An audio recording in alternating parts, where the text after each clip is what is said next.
A paz do Senhor, povo de Deus, por aqui Tony Pinho, o canal é Bíblia para o Cotidiano. Estou aqui de volta para dar continuidade às nossas gravações da Escola Bíblica Dominical da editora Betel Dominical, que nesse primeiro trimestre de 2022 estamos estudando sobre o livro de Ezequiel, um profeta com a mensagem de juízo, arrependimento, restauração e a manifestação da glória de Deus. Já chegamos na lição de número 12, ou seja, a penúltima aula desse primeiro trimestre.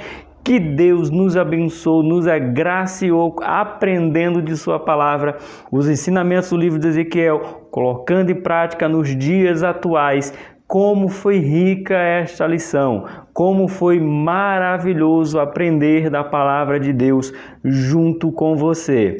Eu sou grato a Deus por estar aqui para gravar mais essa aula, mais essa lição que vai enriquecer o seu aprendizado da palavra do nosso Deus.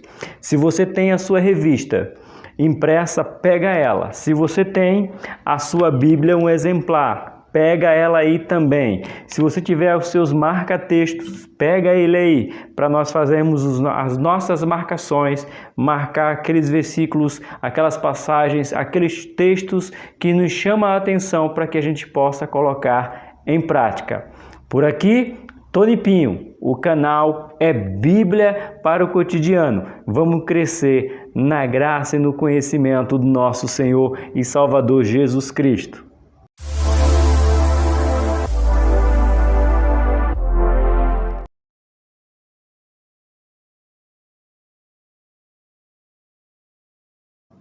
Meus amados e queridos irmãos, que prazer, eu estou sem palavras, porque estamos chegando aí, essa é a penúltima lição desse primeiro trimestre e a companhia de vocês foi maravilhosa. E eu quero começar essa aula convidando você para no dia 29 desse mês, será uma terça-feira, eu e o meu convidado, presbítero Alex, vamos estar fazendo uma live, não vai ser gravado, vai ser uma live de conclusão desse trimestre.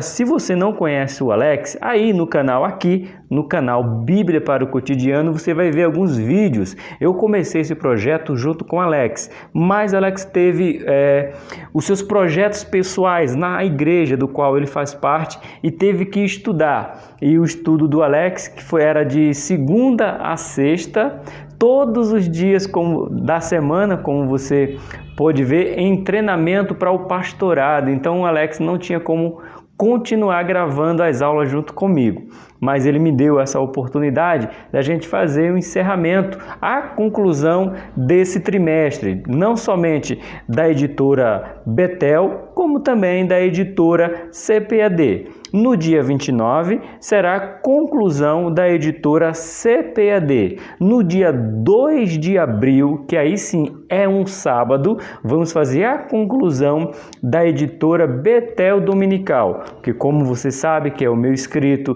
que já deixa os comentários e acompanha todos os vídeos que é postado no canal, você sabe que eu faço as duas lições, tanto da editora Betel quanto da editora CPAD. Então deixa marcado aí na sua agenda que terça-feira, dia 29 de março, será a conclusão da editora CPAD. No dia 2 de abril, que é um sábado, será a conclusão da editora Betel Dominical. Todas as duas lives será junto com o presbítero Alex, que acrescentou muito no início deste canal. Esse é o convite, já deixa marcado, porque daqui a 2, 3 semanas, no máximo 2 semanas mais exato, vamos ter essa live de conclusão das nossas lições. Dia 29 de março e dia 2 de abril. Recado dado, anota na sua agenda, não esquece para a gente fazer a conclusão desse primeiro trimestre de 2022. Vamos para a nossa lição. A nossa lição será aplicada no dia 20 de março, é a lição de número 12, a visão do afastamento e retorno da glória de Deus.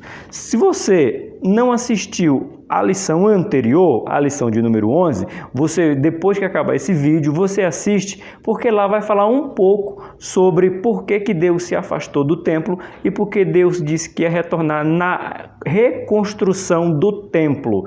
Agora que o templo já está construído, aí Deus sim, a gente vai ver por que ele se afastou com mais detalhe e vamos entender por que ele quis retornar à sua glória junto com o seu povo, que é a lição de hoje. A visão do afastamento e retorno da glória de Deus. E, acima de tudo, como que nós vamos colocar em prática nas nossas vidas. Que aprendizados vamos ter com a história, com o fato verídico que aconteceu com o povo de Deus lá na Babilônia. Foi cativo na Babilônia, Jerusalém ficou destruída. E agora, como que nós vamos colocar em prática? Que maneira vamos exercer esses cuidados que Deus quer para que a gente não venha, para que a sua glória não venha se afastar do templo, da igreja, de nossa vida, para que ele possa permanecer. E aqui o retorno. A lição é basicamente sobre essa temática. Então você pega aí sua Bíblia, como eu falei, seus marca-textos, sua revista, se você tiver ela impressa. Se não tiver, na descrição do vídeo, só você clicar na descrição do vídeo, você vai ver que vai ter os tópicos para você acompanhar. O nosso textuário, anota aí o nosso textuário, pega aí seu marca-texto, o nosso textuário vai estar falando em Ezequiel 43, verso de número 5, que diz assim: E levantou-me o Espírito e me levou ao átrio interior, e eis que a glória do Senhor encheu o templo.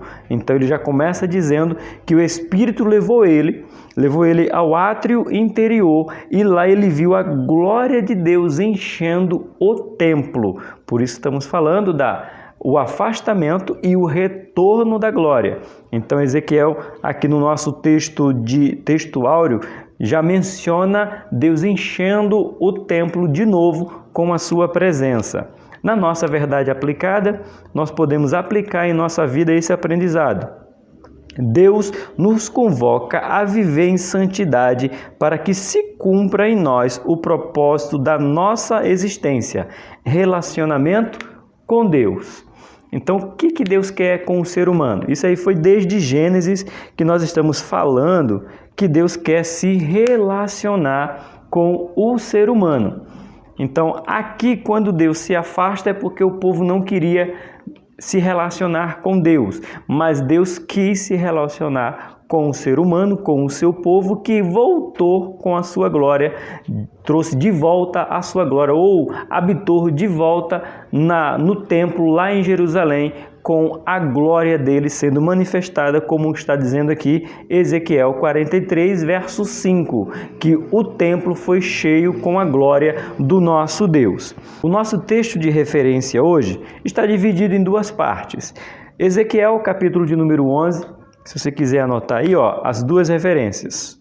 Ezequiel, capítulo número 11, que é o afastamento da glória de Deus, e depois Ezequiel 43, que é o retorno da glória de Deus. Então a gente tem Ezequiel 11, 22 e 23, o afastamento, e o retorno, Ezequiel 43, versículo 2, 4 e 5. Está na descrição do vídeo para você acompanhar esta leitura, que nos diz assim: Então os querubins elevaram as suas asas, e as rodas os acompanhavam, e a glória do Deus de Israel estava no altar sobre eles. E a glória do Senhor se alçou desde o meio da cidade e se pôs sobre o monte que está ao oriente da cidade. É aquela visão do capítulo 11, capítulo 8, 9, 10 e 11, que a gente já estudou, está aí no canal. Ezequiel vê aquelas rodas, vê aqueles seres viventes e a glória de Deus sendo levada de Jerusalém, saindo, literalmente do templo, Deus não querendo mais habitar. Essa visão que Ezequiel tem da glória de Deus indo embora. Agora no capítulo 43, versículo 2, vai dizer: Eis que a glória do Deus de Israel vinha do caminho do Oriente, e a sua voz era como voz de muitas águas, e a terra resplandeceu por causa da sua glória. E a glória do Senhor entrou no templo pelo caminho da porta, cuja face está ao lado do Oriente. E levantou-me o Espírito e me levou ao átrio interior, e eis que a glória do Senhor encheu todo o templo. Veja, a glória foi embora, capítulo de número 11, e a glória retorna no capítulo 43. Deus querendo se manifestar novamente no meio do seu povo. E agora vamos aprender um pouco por que a glória foi embora e por que Deus quer trazer essa glória de volta para se manifestar em meio ao seu povo. A nossa introdução nos diz assim: o plano de Deus é habitar com o seu povo.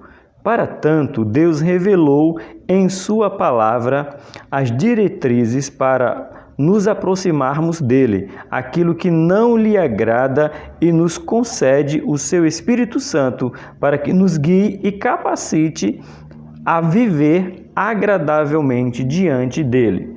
Vamos anotar algumas coisas aqui que a gente pode colocar em prática. Ó, que frase bonita! O plano de Deus, é habitar com o seu povo. Esse é o projeto de Deus, habitar com o seu povo. Aqui vamos estudar Deus se revelando através de Jesus, um pouco mais na frente. E aqui, a gente tem algumas palavras importantes para colocarmos em prática, mas para isso precisamos cumprir as diretrizes. Sim, não pode ser de qualquer maneira. E na última parte ele diz, capacitar a viver agradavelmente diante do Senhor. É isso que Deus quer, é isso que Deus estabeleceu, temos que seguir. Deus quer habitar no meio do seu povo, ok? Temos que seguir as diretrizes dele, porque vamos ser capacitados a viver agradavelmente diante do nosso Deus. No nosso ponto 1, vai dar primeiro uma introdução sobre o que é glória. Eu peço que você preste atenção, ouça com atenção, que aqui vamos usar alguns dicionários, alguns comentários bíblicos para definir o que é glória. Mas no ponto 1 vai falar assim, a glória de Deus. Antes de refletir sobre as visões de Ezequiel do afastamento e retorno da glória de Deus em relação ao templo em Jerusalém, no presente tópico abordaremos sobre alguns dos significados da expressão glória no hebraico e no grego. A glória de Deus revelada em sua natureza é revelada em Jesus Cristo. Vamos ver o que fala. Vamos começando. Folhear a Bíblia, livro de Romanos, capítulo de número 11.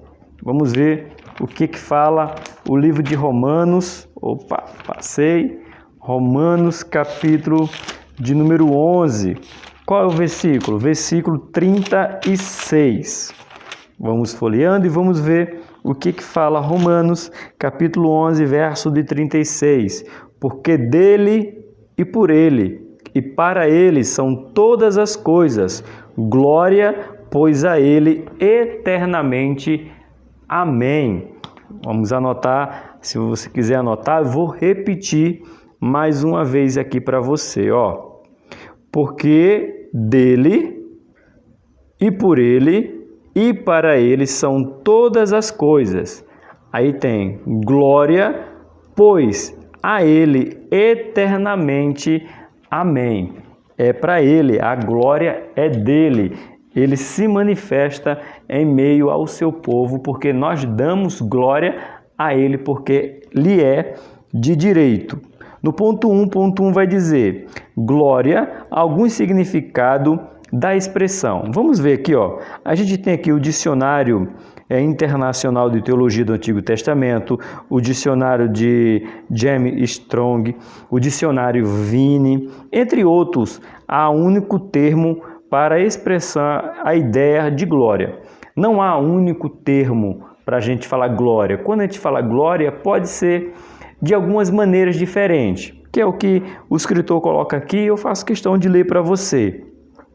Assim, o contexto no qual a palavra está sendo usada é que determina a ideia que se deseja passar, pois pode estar se referindo a seres humanos. Olha aí, a riqueza material a Deus. Alguns sentidos são aquilo que produz peso, aquilo que impõe, aquilo que produz consideração. Vários textos no Antigo Testamento fazem menção da glória de Deus no contexto de junto com o seu poder e a sua santidade. Livro de Êxodo 14:4, que vai nos dizer assim: E eu endurecerei o coração de Faraó, para que os persiga, e serei glorificado em Faraó e em todo o seu exército, e saberão os egípcios que eu sou o Senhor. E eles fizeram assim. Ou seja, a glória de Deus se manifestou diante da rebeldia de Faraó ou da dureza do coração de Faraó, Deus mostrando para Faraó quem mandava. Então ele disse: eu vou me gloriar em Faraó. Então a glória de Deus foi manifestada porque Deus mostrou para Faraó que ele não era nada, que os seus deuses no Egito não significava nada. Mandou as pragas e provou para Faraó que Deus é o único Deus e verdadeiro, e ele foi glorificado. Foi o livro de Êxodo 14, versículo 4. Não esqueça. Continuando aqui na nossa revista, também é comum a manifestação da glória associada ao tabernáculo e ao templo. Aqui você tem a lição anterior. Primeiro, Deus diz que ia habitar dentro do tabernáculo. E se você lembra, no livro de Êxodo, capítulo 40, você vai ver Deus, depois que o tabernáculo está pronto, que ele desce, que nem Moisés pôde entrar no templo, porque a glória de Deus se manifestou. Se você não viu essa lição, acabar essa lição aqui, você vê a lição anterior que vai estar ligada uma com a outra. E também, não se relacionada ao tabernáculo, mas também ao templo que Salomão construiu.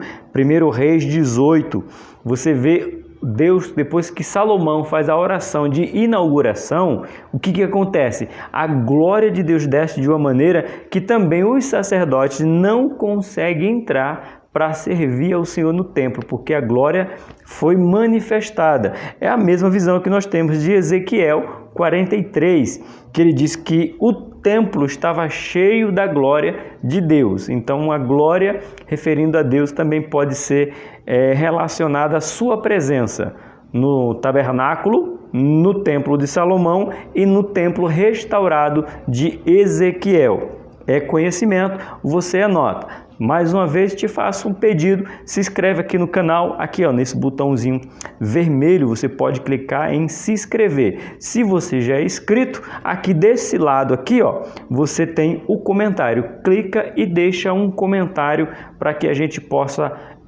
entender que você está interagindo, que o YouTube está entendendo que você está gostando e que esse vídeo vai ser recomendado para mais pessoas e a glória de Deus continuará sendo manifestada nessa plataforma. No nosso ponto 1, ponto 2 vai falar, revelada em sua natureza, a natureza de Deus. Após ter a garantia de que teria a presença divina, Moisés pediu para ver a glória de Deus. Olha só, a resposta de Deus faz referência à bondade, misericórdia e compadecimento. Vide que quando o Senhor Deus se manifestou, a referência a nome e novamente as virtudes acima.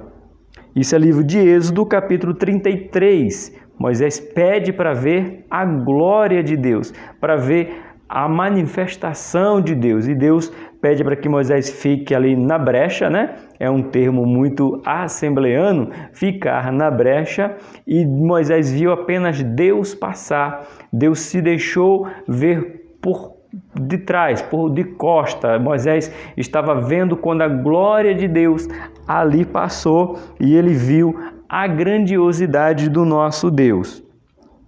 Aqui, continuando aqui nossa revista, fala, ou seja, como escreveu Tony Evans, aqui abre-se um parente, a glória de Deus pode ser melhor descrita como a manifestação visível de seus atributos, caráter e perfeição. Falando de outra maneira, nosso Deus é glorioso por natureza. Vamos anotar aqui, o nosso Deus, deixa eu anotar aqui para você, ó. Nosso Deus é glorioso por natureza. Sim, esse é o nosso Deus. Continuando no nosso ponto 1.3, revelada em Jesus Cristo. Olha a glória de Deus sendo revelada lá no templo, lá no tabernáculo, no templo e na restauração da visão de Ezequiel. Agora é manifestada quando Moisés pede para ver a glória de Deus e Deus os feitos que ele fez ali no Egito, tirando o povo dele com um braço forte. E agora vamos ver essa glória de Deus sendo manifestada em quem? No seu próprio Jesus, no seu próprio Filho, melhor dizendo, Jesus Cristo. É o nosso ponto de número 1.3, que fala: o verbo, a palavra, o Filho unigênito, tornou-se carne ou ser humano, e habitou. Essa palavra habitou no hebraico é tabernaculou. Viveu, morou entre nós, e vimos a sua glória, cheio de graça e de verdade. Como descrito no tópico acima, quando Deus revelou sua glória a Moisés, não foi somente em resplendor e nuvem, mas revelada no seu caráter, grande em beneficência e verdade, amor e fidelidade. Foi demonstrado tudo isso para Moisés. Em João, a glória de Deus é revelada em Jesus, cheio de graça e de verdade. Manifestou sua glória nos sinais. Já vamos ler o livro de João. E em sofrimentos e crucificação. Tanto o sofrimento quanto a crucificação de Jesus era a manifestação da glória do nosso Deus. Abre aí o livro de João.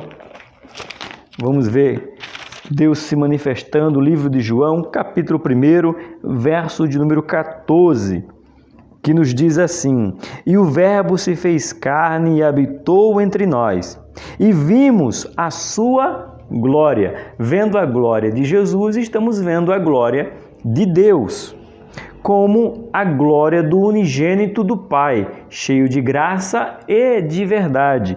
E agora João, deixa eu ver aqui a referência, João 2,11. Abre aí, ó, tá pertinho. Vamos continuar nessa leitura. Jesus principiou assim os seus sinais em Caná da Galileia e manifestou a sua glória, e os seus discípulos creram nele. Quase não sai. Então veja, a glória que Jesus manifesta é uma glória que manifesta o próprio Deus, porque tanto Jesus quanto o Espírito Santo e Deus é um, é o que nós acreditamos na Trindade perfeita. Ali não há maior, ali não há melhor. A glória de um é a glória dos outros dois, que se tornam três. Essa é o relato, é o que nós acreditamos. E Deus se manifestou aonde? Quando crucifica Jesus, por quê? Por amor, é o que ele fala para Moisés. Ele aparece para Moisés em quem? Amor e fidelidade. A fidelidade de Deus acompanhou desde a criação do Éden até a crucificação de Cristo, o seu sepultamento e a sua ressurreição, tudo para a glória de Deus, mostrando que Deus tem todo o poder, nada fugiu do seu controle. Tudo está no seu controle. E Jesus veio para a terra para quê? Para glorificar o Pai, para que o Pai fosse manifestado, como fala João, que é a palavra bonita em hebraico, né? Tabernaculou entre nós. Você lembra qual o nome de Jesus? Emanuel, foi chamado, né, de Emanuel, um dos nomes. Por quê? Emanuel significa Deus está conosco, ou Deus conosco, Deus habitou entre nós, Deus está com nós, ou seja, Deus quis se manifestar até no nome dado a Jesus, Emanuel, Deus conosco. É o que ele está aqui nessa gravação, está aí você que está me ouvindo, porque Deus quer se manifestar em meio ao seu povo. E se manifesta se nós deixarmos, se eu, você, se nós quisermos que Jesus habite entre nós, através de Jesus Cristo, do Espírito Santo, com Deus, tudo junto, a gente vai sentir a sua presença. E assim foi em Deus. Deixa eu ler aqui um texto de F.F. Bruce, referente a João 1,14. Habitou entre nós. Comenta sobre o uso do termo associado ao verbo hebraico morar. Olha só, é derivado de tabernaculou, com a Shekinah, pós-bíblica, uma palavra que literalmente significa residiu ou residência, a gloriosa presença de Deus que reside no tabernáculo de Moisés e no templo de Salomão. Quando o tabernáculo foi concluído, o templo de Salomão foi dedicado, a glória do Senhor encheu os dois ambientes. Êxodo 40:34, 1 Reis 8:10. Portanto, quando o Verbo se fez carne, a presença gloriosa de Deus corporificou-se nele, porque ele é a verdadeira Shekinah, ou a presença do nosso Deus entre nós. Que maravilha! Merece um gostei. Põe aí, irmão, coloca aí um gostei para que esse vídeo venha alcançar outras pessoas. Chegamos aqui agora, essa foi a introdução sobre a glória de Deus na criação, a glória de Deus em Jesus, a glória de Deus sendo manifesta no povo saindo do Egito, a glória de Deus em tudo aqui sendo manifestada, para a gente entender um pouco da glória, terminando com Jesus sendo manifesto entre nós e veio aqui, habitou entre nós. Essa é a glória. Agora vamos entender um pouquinho sobre o abandono da glória. Na verdade, não é abandono da glória, é abandono do povo para com Deus e a glória indo embora. É o que nós vamos falar aqui, porque teve um motivo. Qual foi o motivo? É o ponto 2, abominações do povo no templo. Não foi só que o povo fez abominação. Não foi as abominações que o povo fez, mas estavam fazendo dentro do templo. Não foi somente as escondidas fora vamos dizer assim, do tabernáculo. Trazendo para os nossos dias. Sabe quando a gente fala que as pessoas na igreja é uma coisa, fora da igreja é outra? Aqui não. Os sacerdotes estavam na frente do povo, eles serviam o sacrifício, ofereciam o sacrifício, cumpriam o seu sacerdócio, porém, quando chegavam dentro do tabernáculo, eles cometiam abominações. E vamos ver agora nessa parte da lição, que é o livro de Ezequiel, capítulo 9, se você quer entender essas abominações. O escritor coloca aqui: tendo uma visão panorâmica do que a Bíblia revela sobre a glória de Deus, atentando para a associação como a santidade de Deus, no presente tópico abordaremos as abominações cometidas pelo povo de Israel no templo, mesmo possuindo a revelação da palavra de Deus, resultaram no afastamento da glória de Deus, que é Ezequiel capítulo 9. Tal reflexo deve contribuir para nos mantermos vigilantes, fiéis em todo o tempo. Não podemos descuidar nem um minuto sequer. No nosso ponto 2.1 vai falar ídolos e criaturas acima do Criador. Ídolos, ou seja, tem um termo popular que fala fulano é o meu ídolo. Ídolo é alguém que você coloca acima para ser adorado, para ser venerado. Ou seja, como está falando aqui o ponto 2.1, ídolo e criatura acima do Criador. Quem criou? Deus criou o ser humano e o ser humano se prostra diante daquilo que suas mãos criaram. em vez de servir a Deus, reconhecer quem é o verdadeiro Criador, eles se prostram, eles adoram aquilo que as suas próprias mãos criaram. É esse ponto que nós vamos entender aqui no ponto 2.1. O Espírito de Deus levou Ezequiel em visão a Jerusalém até o templo e ele vê a imagem de ciúmes. Essa é a lição que você vai ver, lição 1, lição 2, lição 3. Deixa eu ver aqui para confirmar para você. Ó, aqui, ó, lição 3, né, que ele vai falar que ele é o atalaia. Deus levanta Ezequiel como atalaia, mas esse problema aqui é a lição 4, a lei da responsabilidade pessoal do povo de Deus, lá cometendo essas atrocidades, essas abominações dentro do templo.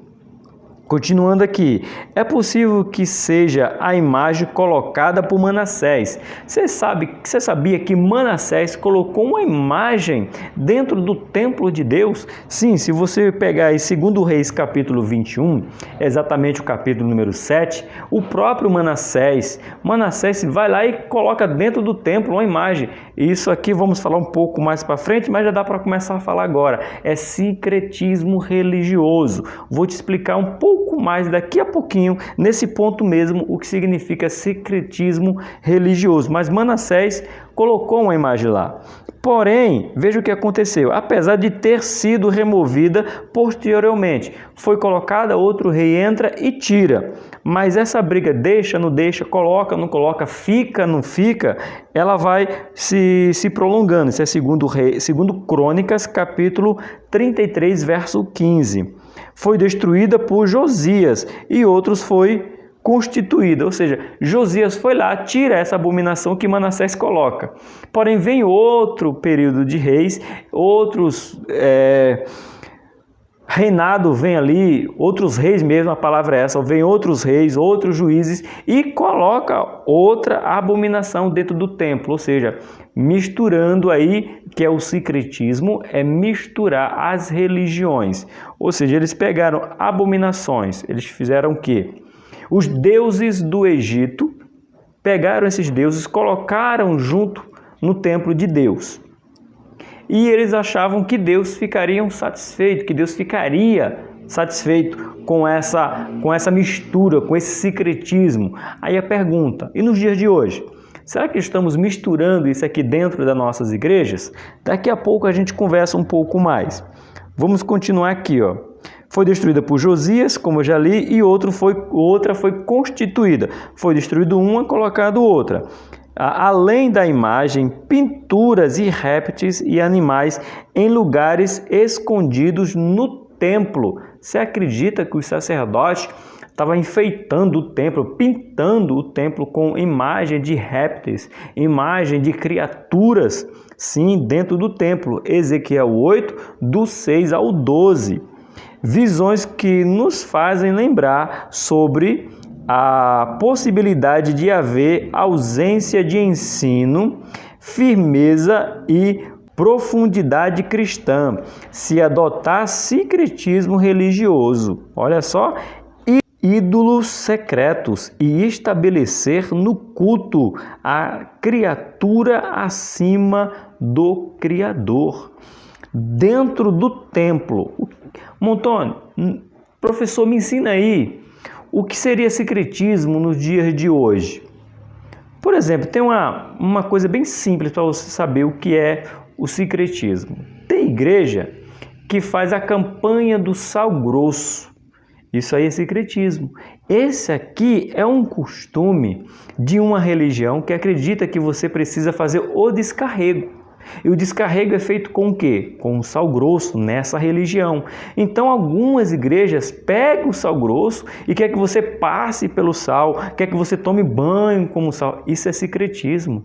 Isso é dizer que o sangue de Jesus não é suficiente para te lavar, para te cobrir, para te proteger. Quer ver o que outro sincretismo que nós encontramos muito forte? Rosa ungida. Ungir rosa para quê?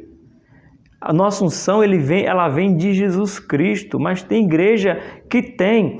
Mas por que tem? Porque o povo, como colocou o professor aqui, o povo parece que está carente de que aprofundamento cristão, aprofundamento, aqui, deixa aqui para não rasgar a minha Bíblia, aprofundamento nas Escrituras, aprofundamento na Palavra de Deus. Você está aqui aprendendo da Palavra, então isso não vai entrar na sua mente, isso não vai entrar no culto que você pertence. Por isso que você está no canal Bíblia para o Cotidiano, para que aprender da palavra, se fortalecer na palavra, para que essas práticas de outras religiões não venham adentrar na igreja. E se adentrar, é um conselho de professor que ama a palavra das Escrituras, que ama ensino bíblico. Se nesta igreja que você frequenta tem sincretismo e você identifica, materializar a fé, não dá. A nossa fé é espiritual. A nossa fé é como diz Hebreus capítulo 1. A gente espera naquilo que a gente não vê. Eu não preciso de rosa, eu não preciso de sal, eu não preciso de lenço, eu não preciso disso, porque Jesus Cristo, Ele é suficiente para a minha e para a sua vida. Olha o que F.F. Bruce coloca mais uma vez aqui. A glória divina que normalmente brilhava a partir do lugar secreto já não estava lá. Ezequiel viu na proximidade do templo, pronta para deixar o santuário. Ou seja, a glória de Deus já não estava lá, porque Deus não divide a sua glória com ninguém. Então, esse secretismo não podemos deixar entrar, porque essa foi uma abominação que fez a glória de Deus sair de Israel, sair de Jerusalém, sair do templo.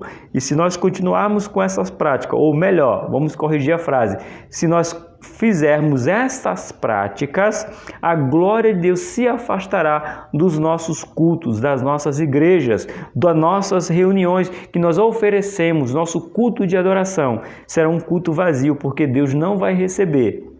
Estejamos atentos.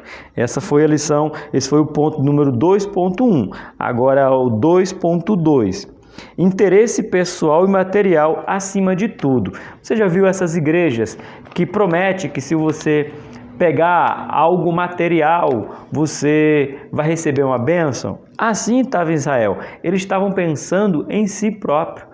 Essa glória aqui era o interesse material. Eu vou fazer para ter a casa própria, eu vou fazer para ter o carro do ano, eu vou fazer para ser promovido no emprego. Isso aqui parece mais ato de bruxaria para que as portas se abram, para que fazer os rituais, para que simpatias, para que as pessoas venham adquirir bens materiais. Isso aqui estava acontecendo dentro de Israel e nós não podemos permitir que isso aconteça nos nossos dias. Montoni, mas eu sou apenas membro da igreja. Como é que eu posso impedir? Você como membro talvez você não possa, mas você pode, sem dúvida, sair de uma igreja. Isso é terrível, foi o que aconteceu lá em Israel. Dá uma lida que o professor, acompanha a leitura aqui, melhor dizendo, que o professor colocou. A seguir, o profeta é levado para ver as mulheres no templo do Senhor. De quem era o templo? O templo era do Senhor, chorando por Tamuz. Olha só, em vez de elas chorarem para Deus, porque estavam no templo de Deus, elas estavam chorando para uma divindade chamada Tamuz. Vamos explicar aqui. Diversos comentaristas associam Tamuz à fertilidade e vegetação. Mais um exemplo de adoração de práticas pagãs em um templo dedicado para adorar o Senhor. O templo era de Deus e elas estavam chorando a outro Deus mentiroso, um Deus falso, um Deus que era da fertilidade e da vegetação. Então essa Deus, essa mulher, essa entidade que elas estão aqui chorando, era porque elas queriam ter fertilidade, ou seja, ficar grávida, em vez de orar como Ana orou pelo menino Samuel, e assim foi concedido. Como foi prometido para Abraão, com 100 anos Sara fica grávida. Rebeca era estéril e tantos, você vê a história que mulheres estéreis oraram a Deus, pediram a Deus, clamaram a Deus e Deus abriu sua madre. Faz até uma virgem conceber e dar à luz a um filho. Isabel, já de idade, fica grávida de Zacarias, nasce o menino João Batista. Ou João Batista veio o nome João é só João. O Batista veio pela função que ele exercia. Mas elas estavam chorando e pedindo por Tamuz. Olha que terrível. Vamos continuar aqui. São pessoas que estão mais interessadas em alcançar a satisfação da sua necessidade ou desejo acima do autêntico relacionamento com Deus, que se expressa em adoração segundo a sua vontade e em seu viver de obediência aos seus mandamentos. Por que essas pessoas preferem ir atrás dessas igrejas, desses deuses? Por quê? Porque elas não querem ter a responsabilidade de seguir as diretrizes. Essa aqui ainda, a nossa introdução, diz bem claro aqui, Para tanto, Deus revelou em sua palavra as diretrizes para nos aproximarmos dele. Isso aqui é a nossa introdução. Essas pessoas, elas não querem ter o compromisso de seguir ou estar alinhado com as diretrizes que Deus determinou. Elas acham que é pesado, elas acham que é difícil, elas acham que são cansativos. Elas preferem adorar outros deuses que não, abre-se um parênteses, que não exige santidade, separação, dedicação a eles. E Deus quer que nós, que somos seus servos, nos dediquemos cada vez mais a Ele, a sua palavra, ao seu ensinamento. Então este povo estava sendo destruído, foi destruído, o templo foi tirado, a glória foi tirada do templo por causa desse secretismo dentro do templo. Então não podemos permitir isso aqui dentro das nossas igrejas. Nosso ponto 2.3, irreverência e indiferença. Irreverência e indiferença. Que nos diz assim: o profeta foi conduzido para o pátio interior e viu homens de costa para o templo e voltados para o oriente, adorando o sol. Irmãos, olha como isso é grave. Os sacerdotes estavam dentro do templo, mas estavam em adoração ao sol, em vez de adorar quem criou o sol. Isso aqui é Ezequiel, capítulo 8, a partir do verso 16. Continuando. No templo de Josias, sacerdotes que queimavam incenso ao sol foram destruídos. Josias identificou isso aqui, o mesmo Josias que destruiu a estátua que Manassés tinha deixado, também expulsou, destruiu, matou, aniquilou os sacerdotes que estavam queimando incenso ao Deus Sol. Isso é 2 Reis 23:5. De costa para o templo, entre o pátrio e o altar. Lembra postura de irreverência e indiferença. Estavam no templo em uma área destinada somente a sacerdotes, mas não estavam adorando aquele que tinha enchido aquele lugar com a sua glória. Naquele lugar deveriam estar chorando e clamando ao Senhor por misericórdia. O mesmo templo que foi cheio com a glória de Deus, eles não queriam ali estar em adoração, eles não queriam ali estar chorando, pedindo clamor, mas eles preferiam estar sendo irreverente e mais ainda sendo indiferente com o mover, com o agir de Deus. Então não podemos negligenciar a nossa adoração, entrar de qualquer maneira ou permanecer de qualquer maneira na presença de Deus, para que a glória de Deus não se afaste, para que a gente não venha para um culto e a gente não sinta mais a presença de Deus e venhamos nos acostumar a nos tornar frios ou, como diz Apocalipse, mornos, sentir nada, irmãos. Não, a gente tem que ter reverência com a palavra de Deus, com o culto prestado ao nosso Deus. Esses foram os motivos que fez a glória de Deus se afastar do templo. Que pode acontecer hoje. Muitas igrejas estão com sincretismo, que tem um nome de Deus, aí tem o nome de igreja, mas não são igreja. Deus não habita mais, Deus não está lá, porque Deus não divide sua glória com ninguém. Está gostando dessa aula? Então deixa um joinha aqui nesse botão vermelho. Se você ainda não é inscrito, clique aqui e se inscreve. Vamos fortalecer esse canal para a glória do nosso Deus. No nosso ponto de número 3, afastamento e retorno da glória de Deus.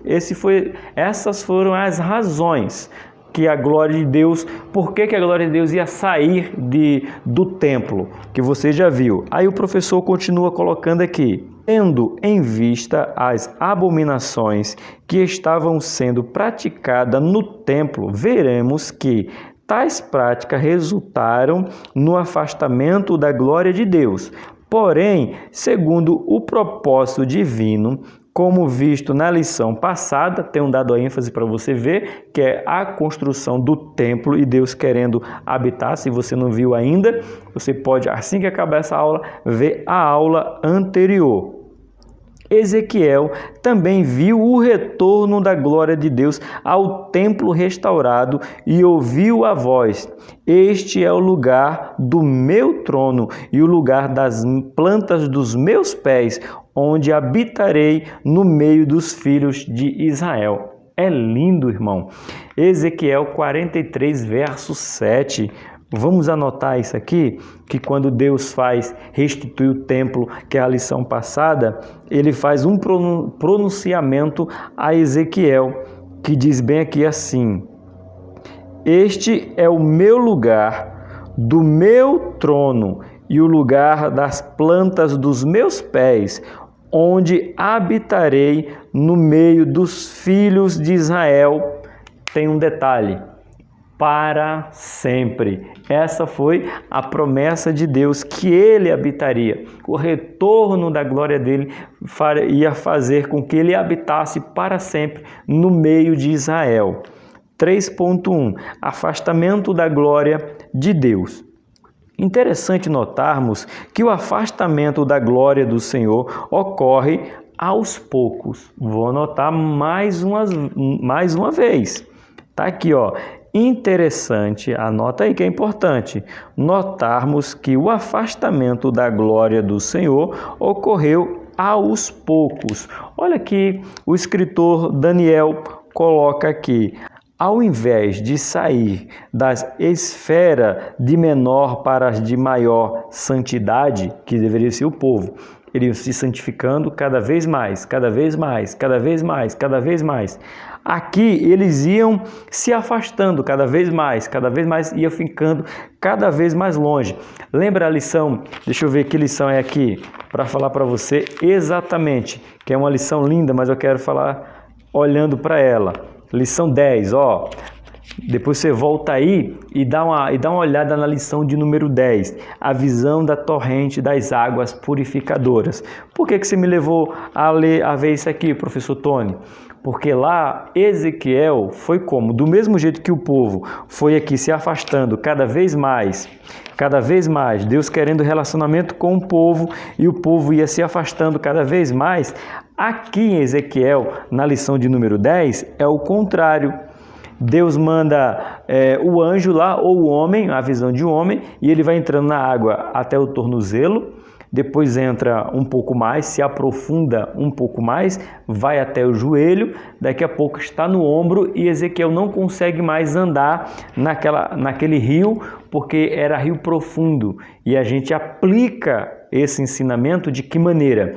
Que com Deus ele quer nos envolver cada vez mais, do mesmo jeito que o professor está colocando, que o afastamento do povo foi cada vez mais, Deus está dizendo para Ezequiel que quer que nós, eu e você, venhamos chegar a Ele cada vez mais. Olha que comparativo da lição 10 com a lição de número 12, no qual Deus nos quer mergulhando cada vez mais, e o povo que se afastou a glória de Deus, que agora foi se afastando porque o povo estava se alongando cada vez mais do nosso Deus.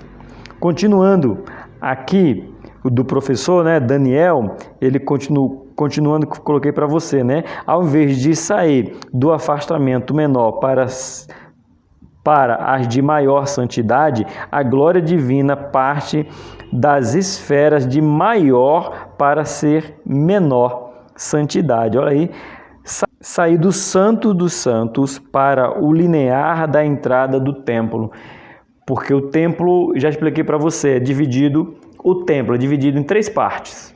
Guarda aí, o templo é dividido em 3 partes. Vamos fazer de dentro para fora, já que a gente está vendo a glória indo embora. Deus habita no Santo dos Santos, onde fica a Arca da Aliança. Eu sei que você sabe. Ali é onde Deus se manifesta.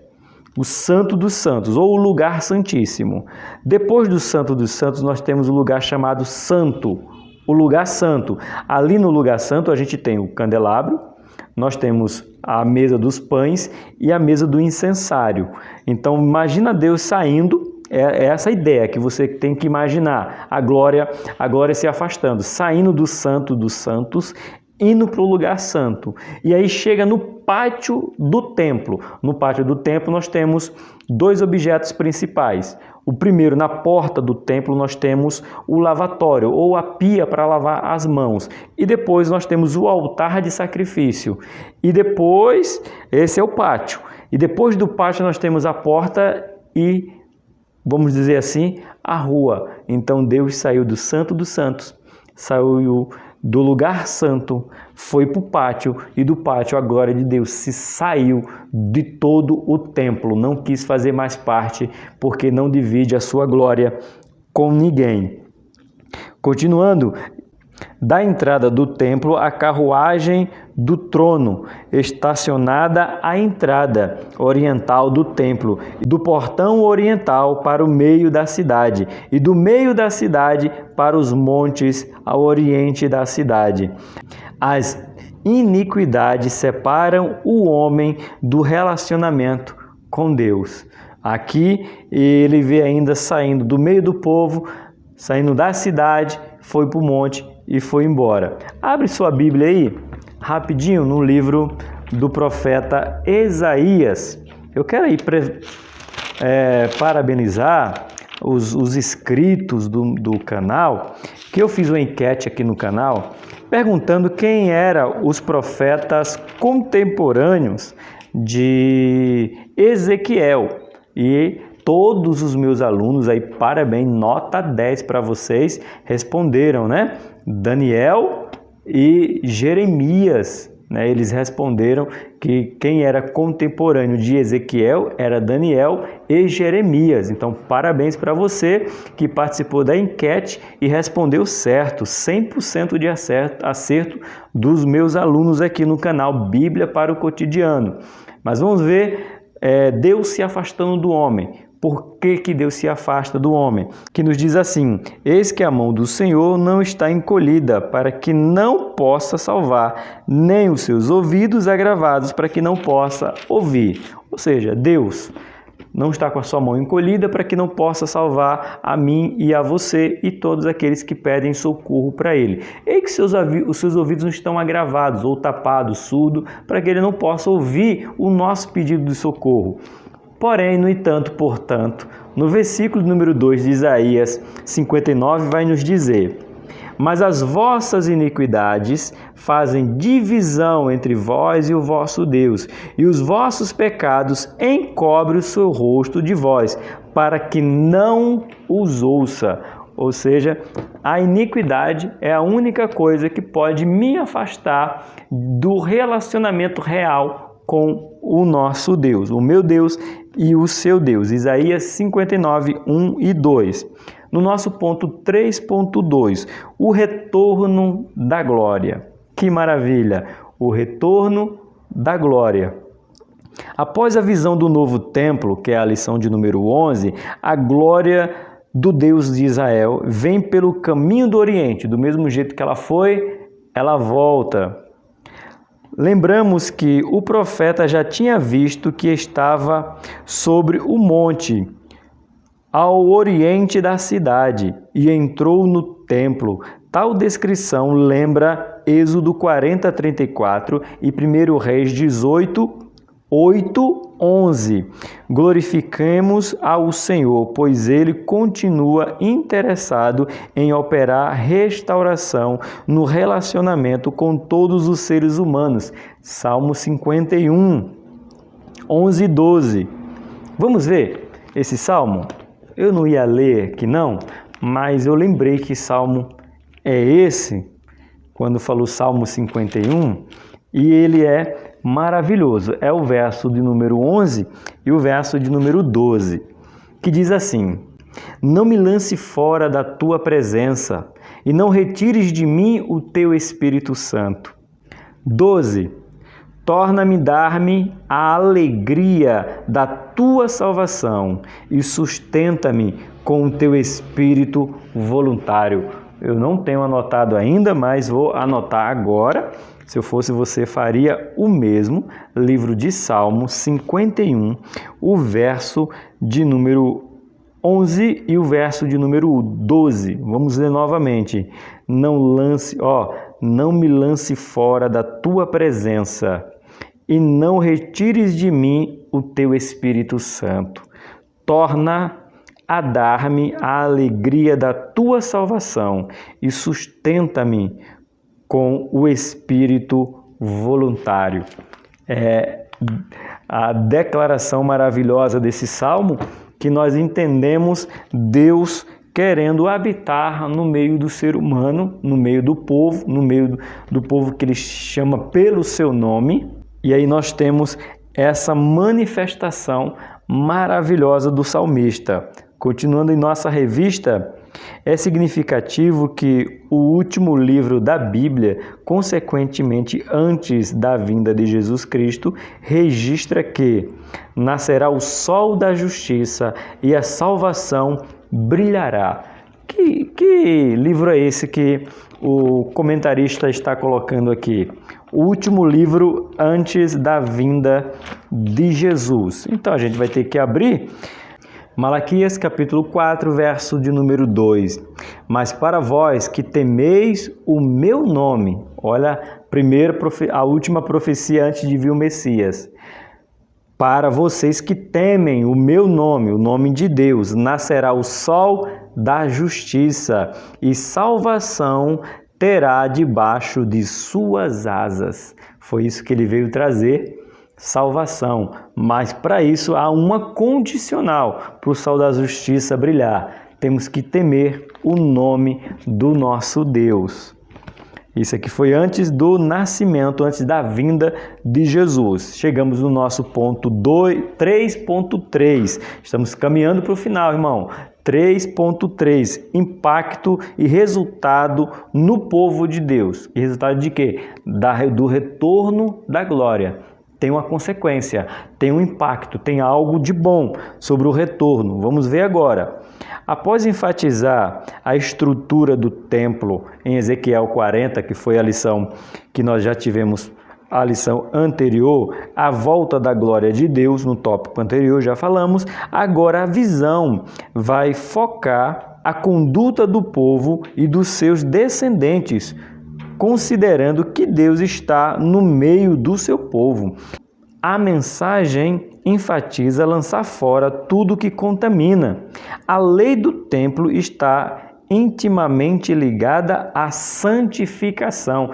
Já falamos sobre a lei do templo. O templo tem uma lei, mas ela está ligada principalmente, anota aí, a lei do templo. Se pudéssemos resumir a lei do templo, você resumiria ela em que palavra? Coloca aí. Que palavra podemos resumir na lei do templo? Uma palavra só: santificação, santidade. O ponto de partida é o altar. No tempo de Elias e de Manassés, o altar também precisou ser restaurado. Elias restaura o altar, Manassés restaura o altar. Anos depois de Ezequiel, quando os primeiros judeus voltaram do cativeiro babilônico, ao chegarem em Jerusalém, iniciaram as ações visando a restauração pela edificação do altar de Deus em Israel. Com quem? Com Esdras. Esdras é que traz essa ideia da restauração. Aliás, concretiza a restauração do altar do Senhor. Podemos resumir algumas lições com as seguintes expressões: lançar fora o que contamina, priorizar a santificação, restaurar e manter o relacionamento com Deus. Vamos anotar mais uma vez, alunos, anota aí, professores, aplique na sua lição. Que nesse processo de retorno da glória de Deus, Deus quer de nós, isso aqui, ó, lançar fora o que contamina, priorizar a santificação, restaurar, ó, e manter o relacionamento com Deus. É isso que nós precisamos, é isso que resume o ponto de número 3. É isso que acontece quando a glória de Deus se manifesta em meio ao seu povo. Chegamos na nossa conclusão. Glória a Deus, porque já chegamos em nossa conclusão, que nos diz assim: Deus, em sua soberania, decidiu revelar-nos a sua glória e deseja habitar com o seu povo. Tal plano foi plenamente manifestado em Jesus, que veio ao mundo cheio de graça e de verdade. Assim, todos que estão unidos a Cristo recebem a graça necessária para um viver santo e agradável a Deus. Anota só mais uma vez algo sensacional aqui para você guardar, aplicar e decorar. Ó, Jesus veio ao mundo cheio de graça e de verdade. Graça, podemos resumir graça com favor imerecido. Não merecíamos, mas Ele quis. E em verdade, Ele é o caminho, a verdade e a vida. Se Ele é a verdade, nele não tem mentira. Então Ele quer restaurar o povo, Ele quer restaurar o culto, Ele quer restaurar a sua presença no meio do seu povo. E que Deus que quer restaurar, você tem que fazer sua parte, cumprir as suas diretrizes. E assim nós encerramos a lição de número 12, pedindo a Deus que retorne com a sua glória, se manifeste no meio do seu povo e o seu poder seja manifesto. E nos nossos lábios tenha sempre glória, glória e glória a Deus que tudo criou, a minha e a sua vida. Por aqui, Tony Pinho. O canal é Bíblia para o Cotidiano. Eu te espero na próxima lição.